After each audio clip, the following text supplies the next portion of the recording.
मान साहब, यशपाल राणा जी, मनोहर राव जी, सुरेंद्र रावत जी और मैं अपने वाला भी नाम नहीं लेता जी, बुराई कर सके छोटे छोटे लोग लग गए आए व्यक्ति के आज मान साहब आप सभी दूर से भी यहाँ पहुँचे हैं, सभी का बहुत बहुत धन्यवाद। इस बार की मीटिंग 4 तारीख को हम इसलिए नहीं कर सके क्या भाई होली थी और होली का कैंसिल होने के बाद होली से पहले सबको सूचित कर भी दिया था और साथ में अब भी लगभग जितनी कोशिश हो उसकी फोन करके मैसेज किए हैं,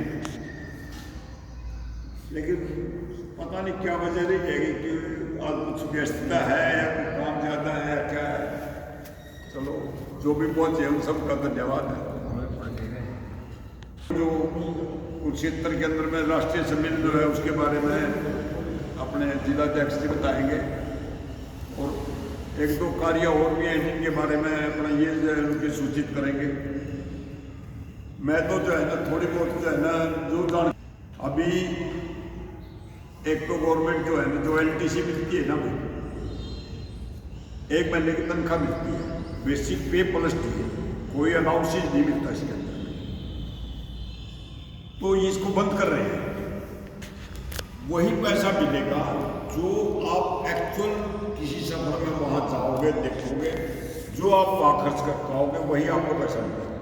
इसके ऊपर पूरी तरह से बैन कर रहे हैं। अगर जो ये आपको LTC मिल रही है LTC ये मिलेगी नहीं आपसे, इसके ऊपर पूरा आ लिया है।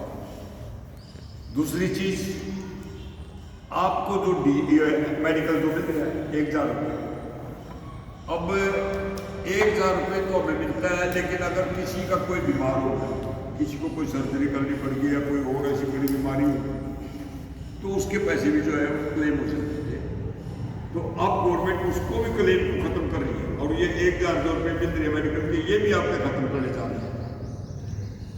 आपको पता हो तो ये 4 साल के लिए 5 साल के कुछ ऐसी स्कीम बना रहे हैं, उसके अंदर में भाई 4 साल के अंदर में आपको 4 लाख या 5 लाख कुछ ऐसी वो रखेंगे।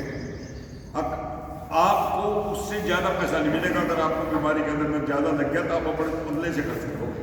मान लो आपके घर में 5 सदस्यों की यूनिट ली है उन्होंने और उस 5 सदस्यों की यूनिट में उसके माँ बाप लगा लो, चाहे बच्चे लगा लो, चाहे मियाँ बीवी लगा लो, 5 आदमी की यूनिट में वो 4 लाख पता नहीं 5 लाख की स्कीम निकाल रहे, अभी तक इसके ऊपर निर्णय नहीं हुआ है। वो आपको 4 साल 5 साल के लिए जो है आपको देंगे। अगर वो आपके ज़्यादा खर्च हो गए तो आपको खुद को खर्च करना पड़ेगा। अब मेडिकल भी इसके ऊपर भी पूरी तरह से बैन हो जाता है, ये मेडिकल भी आपका खत्म हो जाए। सरकार की नीयत किस रास्ते से हमें घेरने के चक्कर में है वो बताने की बात ही नहीं है। अब जो है आपने पता लग गया होगा PFRDA की कमेटी गठित करी है 15 आदमी की। वो PFRDA की जो कमेटी है, क्योंकि 2003 के अंदर में जिस टाइम जो शुरू में PFRDA बिल जो आया था, इसके ऊपर जो कमेटी गठित हुई थी, इस कमेटी ने ही जो है इसके ऊपर निर्णय दिया था कि इनको एंट्री दिया जाए। तो NPS जो है ना वो उन्हीं की देन है। वो कमेटी फिर दोबारा जो गठित करी है, जो है देखो हमारे को जिसमें NPS ने UPS ने OPS ने और कुर्सी लेके आएंगे, अभी कुछ पता नहीं है। और इस सरकार की नीयत तो ऐसी है, कोई पूछो मत, ये तो किसी को कुछ देना चाहती नहीं है, देना गिर जाए तो लेना चाहती है। और अभी पेंशनर्स को यूँ कहें कि जो पेंशनर्स के ऊपर या अपना आप क्या खर्च कर रहे हैं, अपना कितना की स्कीम है कि कुछ हुआ है, अपना कुछ नहीं बताते। आज हिंदुस्तान के ऊपर जो कितना लोन दे दिया इन्होंने, इस सरकार ने 67 सालों में जितना सरकार ने लिया था उससे कहीं ज़्यादा ये लोन ले चुके हैं। और हरियाणा सरकार को देख लो, 67 साल में 55,00,000 करोड़ था, आज जो है ना ये 4 लाख से क्रॉस करने को जा रहे हैं। अब जो 76,000 करोड़ अब फिर इस साल में अभी भी उसमें ले रहे हैं, तो टोटल ये 4 करीब पहुँचने जा रहे हैं। तो ये ऐसी कोई संस्था नहीं छोटी है जो सरकारी थी जिसके अंदर में एम्प्लॉइज लग रहे थे, ड्यूटियाँ कर रहे थे, अपना काम चल रहा था उनका सबका। अभी उनसे ऊपर हवाई जहाज थे वो बेच दिए, नीचे जमीन पर थे अड्डे बेच दिए, रेल थी वो बेच दी, बेल थी वो बेच दी, बंदरगाह थे वो बेच दी, समुद्री जहाज थे वो बेच दी। अब इन्होंने 400 से ज़्यादा संस्थान बेच दिए जिनके अंदर में एम्प्लॉज लग रहे थे, काम कर रहे थे। यूँ कहें जितने भी गवर्नमेंट संस्थान हैं इनके अंदर ये एम्प्लॉज काम नहीं करते, सिर्फ खाईवाड़ी का ध्यान रहा है। सबको कोई किसी को से क्या मिलेगा, भाई वो कोई जो है बेईमान होंगे तो वो तो करेंगे।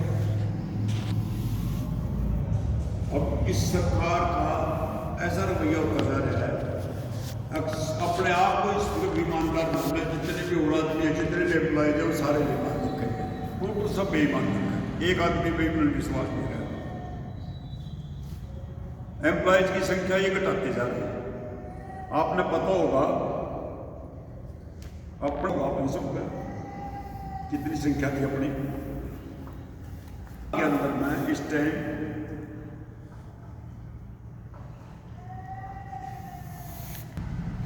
IAS जो है वो 183 है, ये 225 चाहिए, 42 कम है। HCS 319 है, संख्या 400 से भी ज्यादा की है इनकी भी। क्लास 3 पोस्टें लगभग 4,66,000 है। जब कभी जो है बंसी लाल की सरकार थी उस टाइम में 4,66,000 थी लगभग, क्लास 3 क्लास 4 की। अब कितनी है? अब संख्या है इनके ऊपर 2,57,000, 2,90,000 कम है। ये जो है क्लास 3 क्लास 4 की दायरे में। तो ये जो है ना कोई ऐसा डिपार्टमेंट नहीं जिसके अंदर में जो है कहते हैं इसके अंदर में तो संख्या में पूरा है, कहीं भी पूरा नहीं है। अब जो है टोटल रिटायरमेंट पेंशनर्स जो है ना IAS जो है वो 80 से 85 है, HCS का कोई आंकड़ा मिला नहीं है। क्लास 3 और क्लास 4 3,13,489 है हरियाणा के अंदर रिटायर्ड कर्मचारी क्लास 3 क्लास 4, ये टोटल आगे इसमें ये IAS भी जोड़ ली है, 80-85 जो है ये हैं, तो 2,13,489 टोटल है। और पेंशनर्स जो है जो ट्रेजरी के थ्रू पेंशन लेने लग रहे हैं वो 26,476 आदमी है जो ट्रेजरी से पेंशन ले रहे हैं, और जो बैंक से पेंशन लेना है वो 1,73,319 आदमी है जो बैंक से पेंशन ले रहे हैं।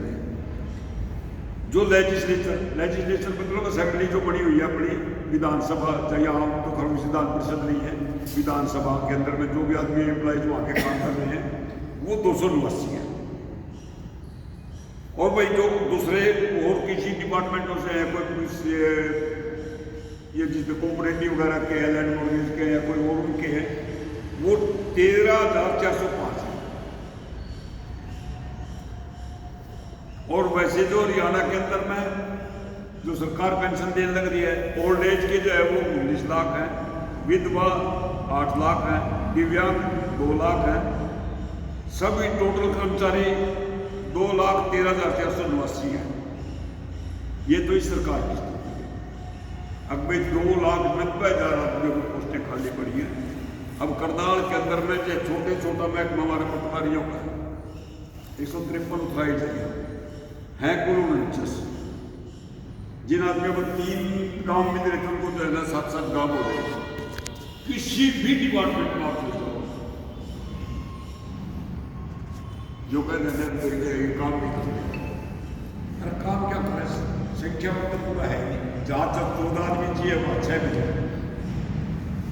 काम देखो, फिर से जिम्मेवारी हो जाए कोई अप्लाई